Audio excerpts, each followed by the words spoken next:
আসসালামু আলাইকুম।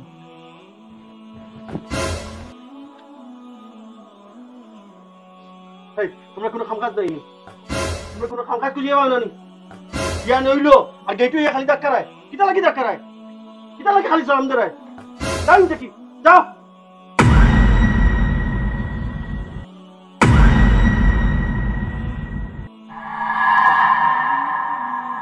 ইন্নাল্লাহা মা'আস সাবিরিন, ইন্নাল্লাহা মা'আস সাবিরিন, ইন্নাল্লাহা মা'আস সাবিরিন।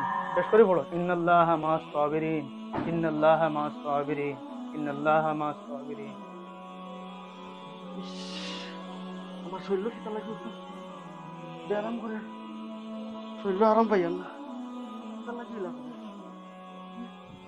আমি কোনো জানতে কোনো ভুল কাজ করলাম না। আমার তো লাগে মানুষ দিন আমার সকাল সকাল আইসুন সালাম করছুন আর আমি ধাক্কা মারছি, অপমান করছি, কিন্তু মানুষ তাই দেখলাম আমার পাশে হাসি হাসি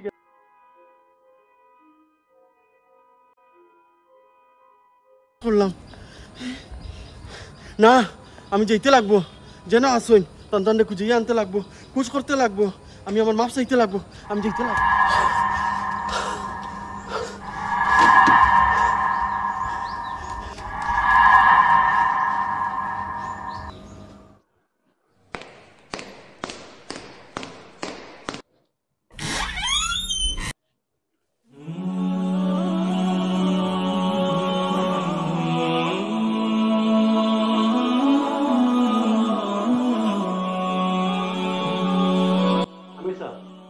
আপনার তো মানুষে কি আপনার তো গাছ আর উঠাইল, আপনার তো কিলা বিজ্জত করলো মাতি লাভ নাই, আপনার তো কিচ্ছু মাতি না মাতি আপনার আসি আল্লাহ তো আপনার বহুত কিচ্ছু দিছে, দহন সম্পত্তি টাকা পয়সা বিল্ডিং গাড়ি বাড়ি কিচ্ছু রাখছে না আপনার ওখানে।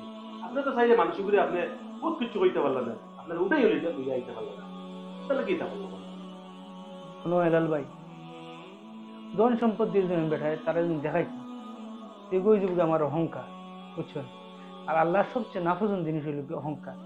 অতলে আমি সবর করছি, সবর করিয়ে আইছি। আমি সবর করা মানে আমি আল্লাহর কাছে খুলেছি, আল্লাহ তার হেদায়ত করুকা, সহি রাস্তায় আবার जो देखा और হেদায়ত দেখা ইনশাআল্লাহ আল্লাহ তার সহি রাস্তা দেখাই। অতলে আমি সবর করিয়ে আইছি। সবর জিনিসটা হইল গিয়া আল্লাহর খুব পছন্দের একটা জিনিস, আর অহংকার জিনিসটা হইল গিয়া খুব নাপসন্দের একটা জিনিস। আমি চাইলে তো বহুত কিছু করতে পারলাম, কিন্তু না, আমি তো আল্লাহর রাস্তায় বার হইছি। আমি তো বাড়াইছি না তার দিনের দাওয়াত দেওয়ার লাগি গেছি না, কিনো গিয়া তো আমি জোর শক্তি দেখাবার কথা নাই। তাহলে আমি সবার করি এখন কাম করুক কা হেলাল সব মনে মনে খালি দুরুদ পড়ুক।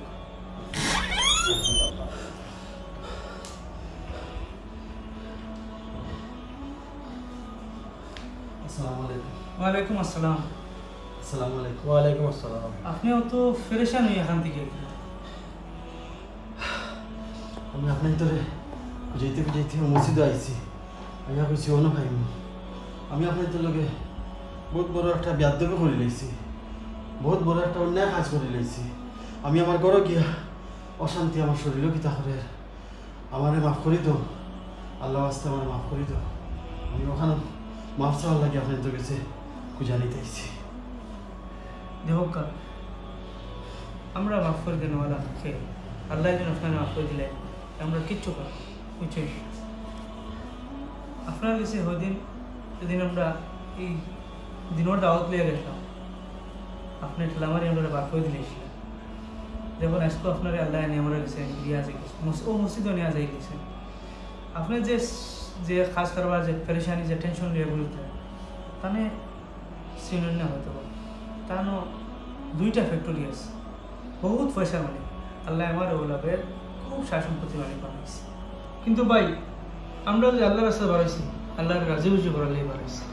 দেখো ভাই ধন সম্পত্তি দুনিয়ায় থাকতে হলে দরকার আছে, কেন আমি মানি, কিন্তু ধন সম্পত্তি থাকিয়া যদি মানুষের দুঃখ দিলে কষ্ট দিলে নিজের ধন সম্পত্তি কোনো দরকার নেই। এই ধন সম্পত্তি ফিরিব আপনার, এই ধন সম্পত্তি কোনোদিন সুখ দিত না। আপনি কি জাত পেরেশানিতে আসলো, আল্লাহ আমরা খুব বেশি দিছে ধন সম্পত্তি, তানেও দিছে আমারও দিছে, কিন্তু আমরা বড় শান্তিতে আসি। কেদা লাগি আল্লাহর রাস্তাতে আসি, আল্লাহর শুক্রিয়া আদায় করি। আপনি ধন সম্পত্তি বেজান খামাইছে কিন্তু শান্তি পাইতে বা এরকম জিনিস মনে রাখুন। দুনিয়ায় বালা যত কাম করিয়া দিবা কামর বিনিময় এই আখরাত আপনি পাইবা আর বাদ কাম করলে এটার বিনিময় আপনি আখরাত পাইবা বালা কাম করিয়া গেলে মরার বাদে কোনো এক মানুষের যদি কইলে দিল থেকে কইলে মানুষটা বড় বালা আসলো হয়তো আল্লাহ ও বালা হওয়ার কারণে হয়তো আল্লাহ তোমার মাফ সারা জিন্দগি গুনাহটা মাফ করে দিতে হবে আর যদি কইলে মানুষটা বড় বাদ আসলো তো এটারও সোজা হয়ে যাবে কথার লাগিয়া ভাই অহংকার বাদ দিয়া যে বাদ দিয়া আল্লাহর রাস্তাত আও আল্লাহর রাস্তাত আইলে দেখবা কত সুকুন কত শান্তি আছে আমি সামনে পড়ে আমি বড় একটা অন্যায় করছি আমার মাফ করে দিলাম আর ধন সম্পদ একবার আর আমি আল্লাহ রাস্তা দেখতাম আপনারা আমারে আল্লাহ রাস্তা নিয়ে যায় মাশাআল্লাহ মাশাআল্লাহ মাশাআল্লাহ যাও আর আস্তে আস্তে বাড়িতে গিয়া সুপার যে করে তো ইয়া খবর সবর দিয়ে আইসি সালাম আসসালামু আলাইকুম